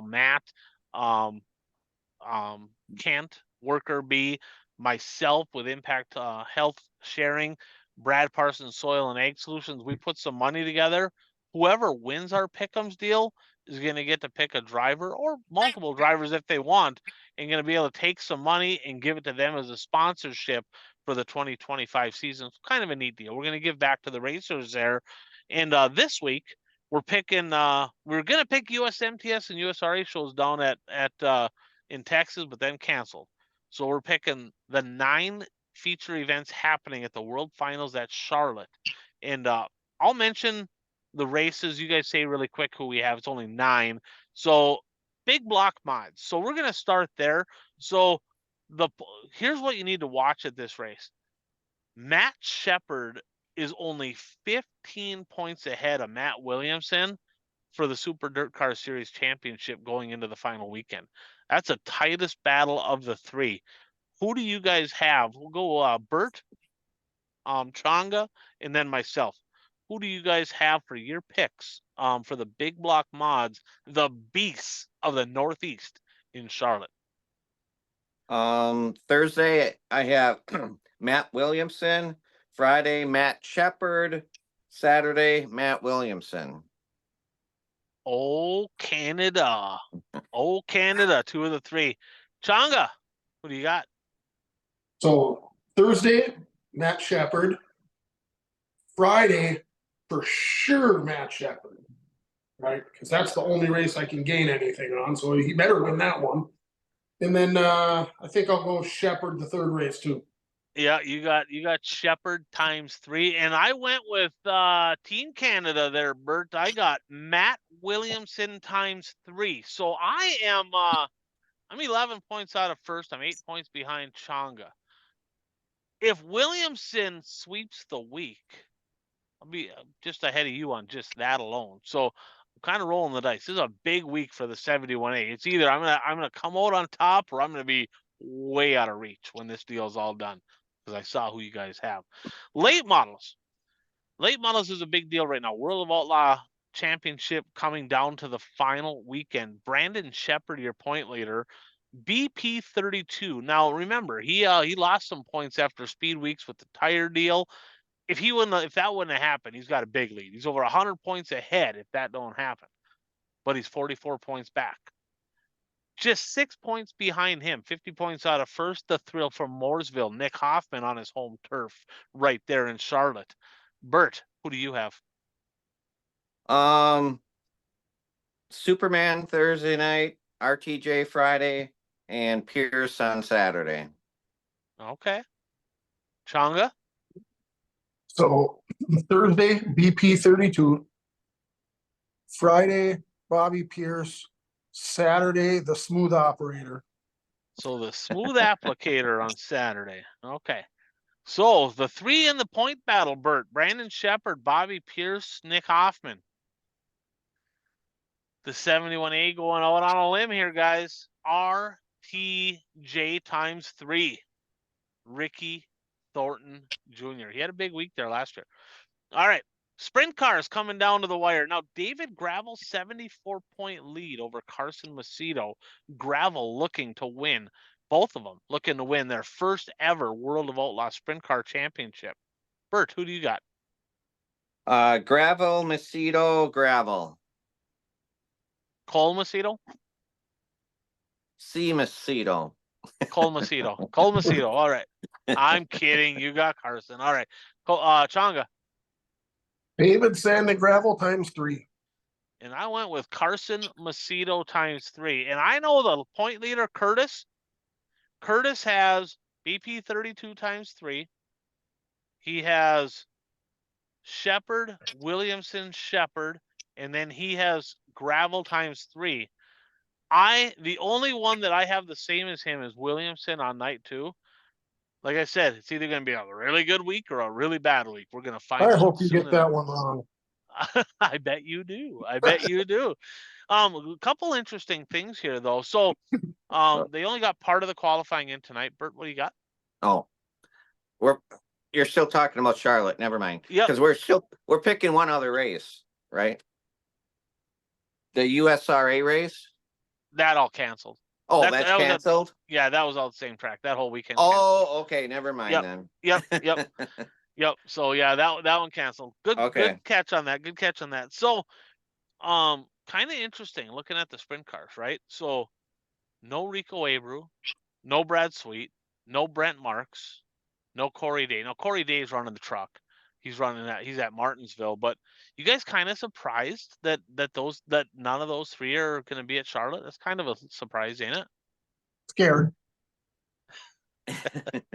I'm surprised that Sweet and Rico aren't there. Yeah, well, and Marks too. He was there last year, so interesting. I mean, maybe that's just their way of saying, we don't need the World of Outlaw events. And then let's face it, the off season is pretty short. And so I know for sure Rico and Sweet. I don't know about Marks, but I know for sure those two are going down under. They got $100,000 to win high limit race in Australia. I don't know if that's at Perth or where that is, but that's down there. So they're taking a couple weeks off there. In the big block mods, a name that I didn't see on the list kind of surprised me. And Bert, maybe you know this, but Stuart Friesen, not in attendance this year. Is he still racing truck deal, or is he done with the NASCAR stuff, or what's he? I'm not sure. I don't recall seeing him. last week, I know he ran a big block mod in Georgetown, Delaware. He won the B main, went from 19th to 1st with a last lap pass. So it's like, if he unloads that thing, he's fast. And a lot of the guys he raced against are going to be there. And I don't know if you saw who won the late models. Scrub, Rick Eckert won the late models. Really good race there with Ross Robinson. But yeah, so that was kind of a surprise. And Devin Moran, not on the list. I asked him why. He said his brother's getting married. Kind of a shitty excuse, but I mean, whatever. I mean, I told him, I said, you can just go to the next one. And he's like, I don't know if I'm going to probably say that, he said. So he got a kick out of that when I messaged him that on Facebook. So there you have it. Our points coming down to the wire. We got a little bit of racing left, but the races are getting few and far between. So I had to go really, really bold. I took a chance. I went opposite of you guys. We'll see what happens. All right, 3 bold predictions brought to you by our friends over at Elevate-Visual Video Productions. He does drone work. Oh, yeah, we'll come back to that in just a second here. Okay. But yeah, check them out online. Does a lot of video productions, does a lot of different racing stuff. Helps people in the real estate market with drone work. That's elevate-visual.com. So yeah, Bert actually held up because I missed it there. So we did a draft. It lasted like a month. It did last a long time, and we started it early knowing that it was going to take a while, but we did 8 rounds of a draft, and the overall winner gets 11 points down to 1 for the 11th place finisher to count towards our pick'ems. So hopefully that I could maybe gain something. Me and Changa could both gain something there on the point leader, Curtis. So hopefully we do. But we had 8 rounds, and you could pick. It didn't matter any combination, sprint car, big block mod, late model, didn't matter. You could have 8 late model guys if you wanted. And Bert, you got it there in front of us. Why don't you just go ahead and tell us who our rosters are? Start with yours. Who's your roster? Who's mine? Who's Changa's? And then we'll see if we can post a picture of that up on the Facebook page there, and fans can maybe tell us who they think got the best team there going forward for this week's race. I have RTJ, both late model and the sprint. I get points for both. No. I RTJ in the late model. Hot and Child. I can't read it. It's dark. You got Jack Hodenschild. Okay. Yeah. Nope. Oh, Mad Max. That was a little drama there. You got Max McLaughlin. He's not running the big block anyway, so we got out of that one. And then Sorensen, Dustin Sorensen, Bill Baylog, Mahoney from Big Block Driver. Yep. Mahaney. I can't read these.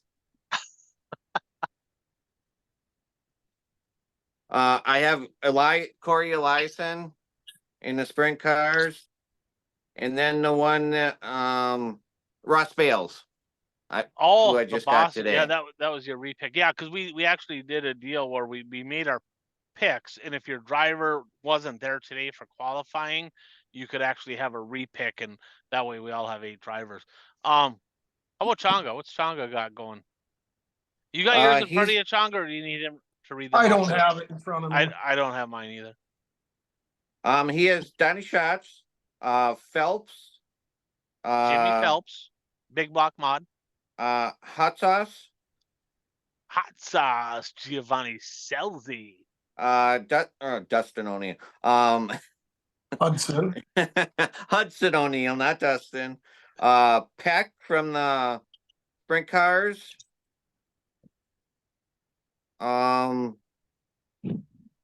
can't read these last 3. We're gonna need to get you a magnifying glass there, Bert. Well, it printed dark, and because it's a picture of the computer screen, so it's a little blurry. I gotcha. Oh, Shane Clanton. That sounds right.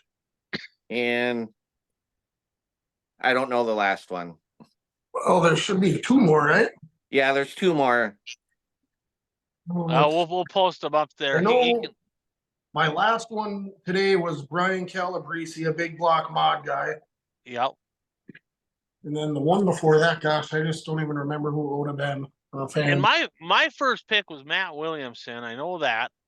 Just hold And on. I got okay. Bert's looking it up there. So I kind of let's see. I got Matt Williamson. I got Eric Rudolph.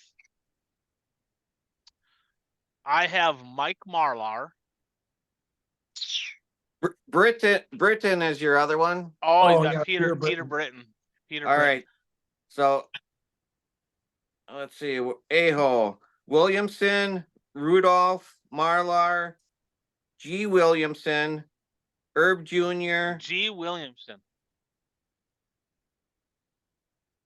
Oh, that was my last. Oh, that was my G. repick. Williamson. Yeah, because I picked Corey Day fourth, and yeah, Garrett Williamson, the sprint car driver, is my fourth pick now. Yep. And then Dennis Erb, Carson Ferguson, Zach Mitchell, Timms, Ryan Timms. And that's it. Yep. So there you go. That's our prediction. That's our kind of a fun deal. We're gonna do this again for the Dome because they already have the whole entry list out for the Dome and all that. So we're gonna do it for the Dome too. But kind of a little something here to do a little draft. We did a snake draft, so see how that goes. So we'll get to our bold predictions here. We had a few come off the board. Bert, you said the high side tickler Kyle Strickler would get a win in a modified this weekend, and he did. Got her done in Charlotte.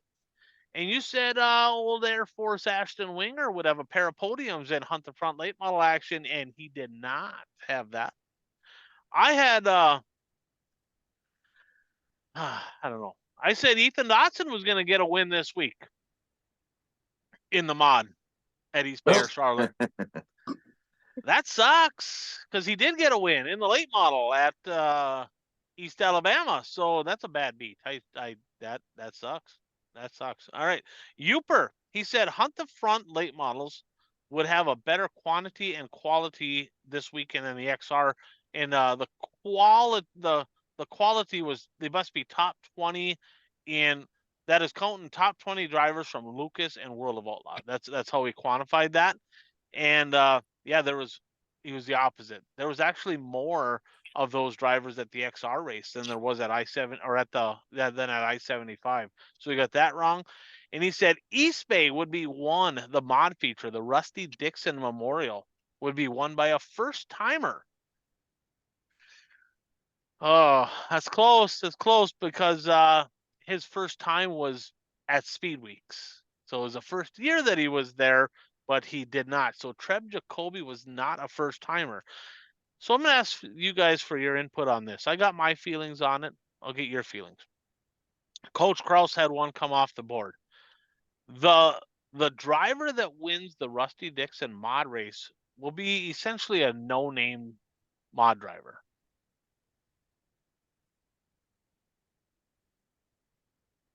Treb Jacoby won it. God, he's been one of my favorites for years. He's definitely not a nobody. Yeah, I mean mine too. I mean, like literally, I mean, Bert, have you heard of Treb Jacoby before? I have not, but I don't follow mods as close as you guys do. I looked and I'm going to give him this one. This is a correct prediction. The best he's ever done in a year. I think he won 7 features. He won 4 this year. No championships. He run quite a few races at like I-55, Illinois races, but no championships or anything. And I know what he meant. He meant it's going to be like a Strickler, Dotson, Tyler Nicely, something along those lines. And as good as a race that he had, Treb Jacoby will give him credit for that. So we keep track of correct predictions and correct percentage. And leading the way in both categories, Uper, our statistician, kind of a little skeptical of his math here, but 29 correct for him. I have 23 correct. Bert, you and Coach have 22, and the Peanut Gallery has 20. Percentage correct, he has 30.5. Coach at 24.7. I'm at 24.0. Peanut Gallery at 23.3 and Bert at 22.4. So when we say that, they're not too bold of predictions, evidently they are because we're not very good at this deal. But we're going to give it another try here. Let's give it another go. We'll make 3 laps around the track to finish off this episode. Our bold predictions for this week. They must be racing related. Got to be something that either did happen or did not an opinion based deal. We're gonna go Bert, Changa, then I got Uper's picks, and I got my own. So Bert, what is your first prediction? I'm gonna go the World Finals, late models. Lucas Oil regulars will have more podium finishes during the 3 nights of racing than World of Outlaws. For those of you that are listening, I am flipping off Bert Lehman right now because he sniped literally my first prediction. So I got to come up with something new because that was literally the first one I was going to have. So Lucas Oil regulars. Now, let's quantify this, right? By regulars, do you mean that they were what, top 12 in points, top 10? Basically the licensed drivers that ran all the shows. I mean, we can look at my race pass and figure that out. So yeah, so the Lucas drivers will have more podiums than the World of Outlaw late model drivers.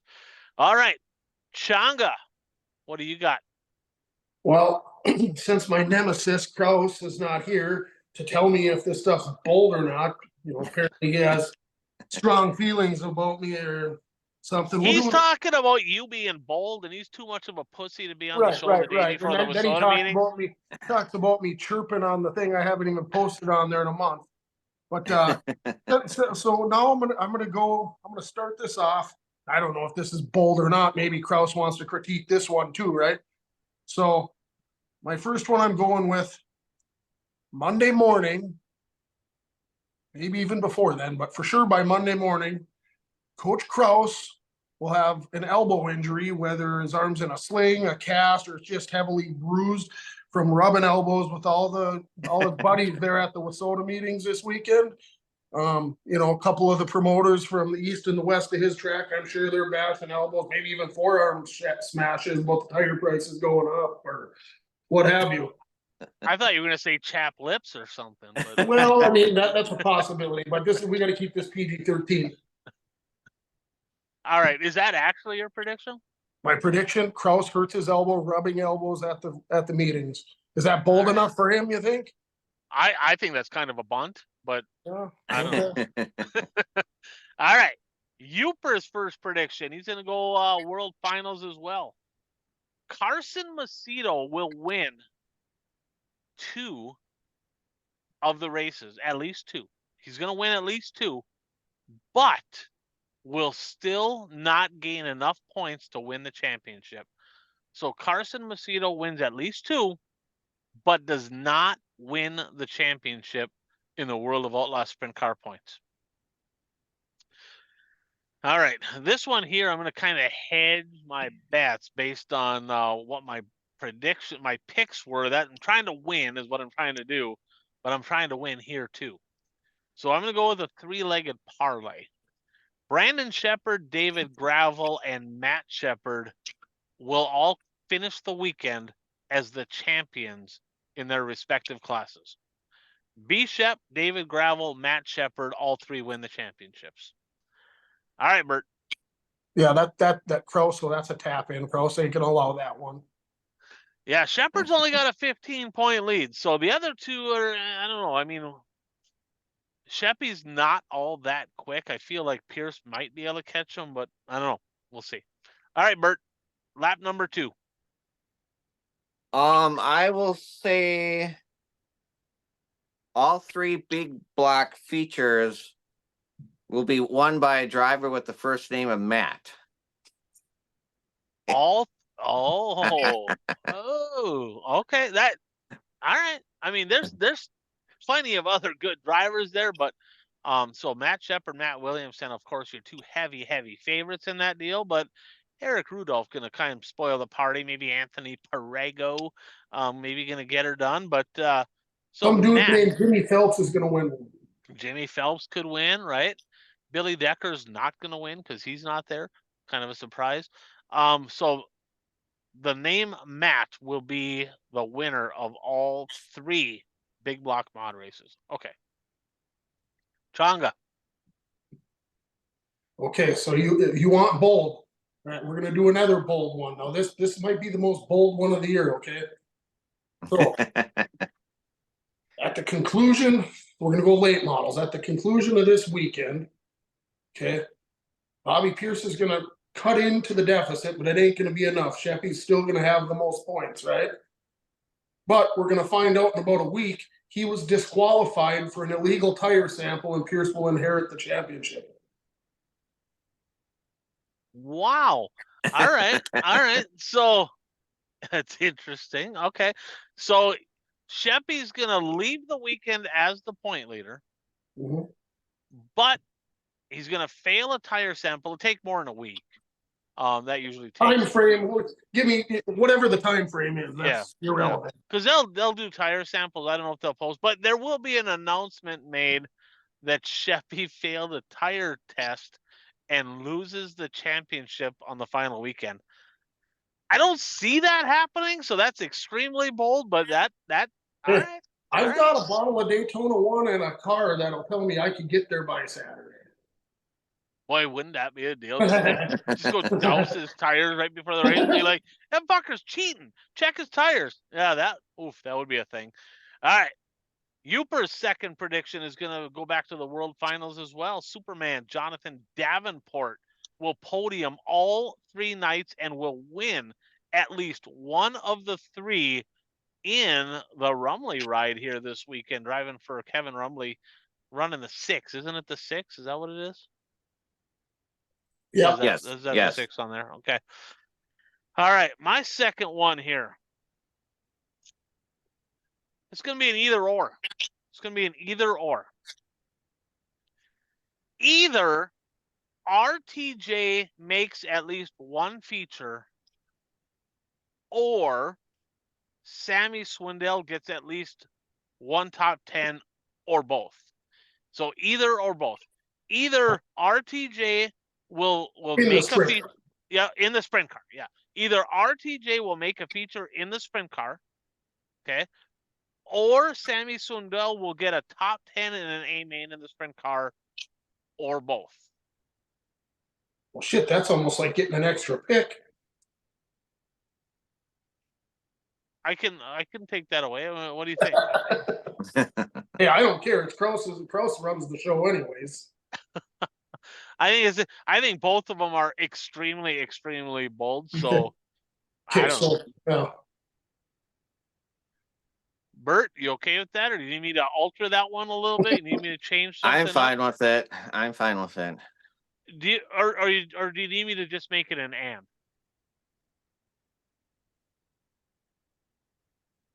No, I'm good with it. Okay. I'm so good. RTJ makes a feature in the sprint car, or Sammy Swindell gets a top 10, or both. Okay. All right, Bert. Third and final lap are on the track. All right. This last one, I'm going to the dark side. I'm going asphalt racing. The NASCAR Truck Championship will be won by Wisconsin driver Ty Majeski. Okay, and he's in the final 4. Do you know? I don't know who else is in the final 4, but that's pretty I don't cool. know. I don't know who else is in the final 4, but he made it.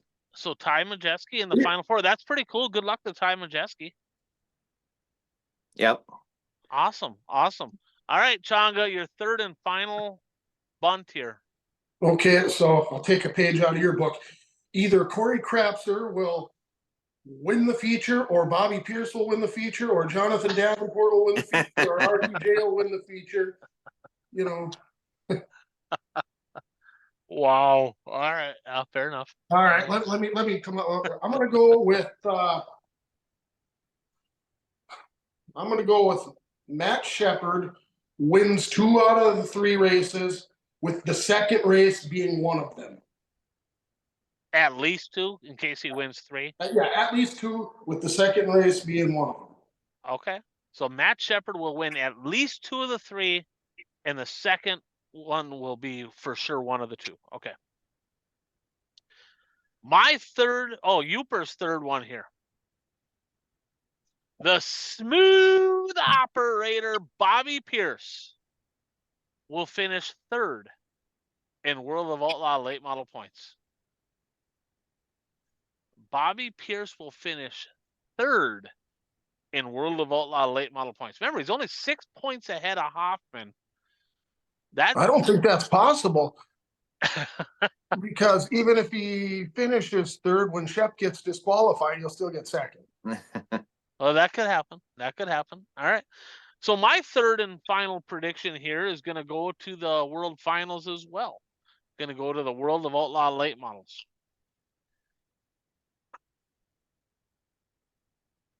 There's 3 features. There's 66 cars, I think, in attendance. A Minnesota driver in the late models.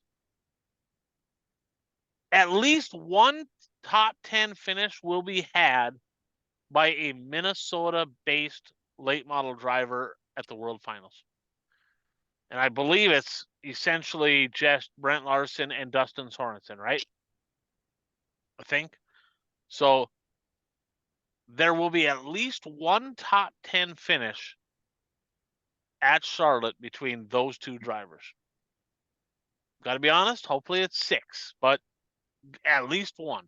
And if I were a betting man, I'm going to say that's probably going to be Dustin Sorensen because he's been kind of on the rise here as of late. He's been looking pretty sporty. That's what I'm hoping for. You do have them, don't you? All right, fair enough. All right, so that's it. Episode, what do we got there? Episode 245 in the book. So, as always, I'm Ryan Aho. That is Bert Lehman. That is my buddy Changa. And thanks for tuning in to the One to Go Show.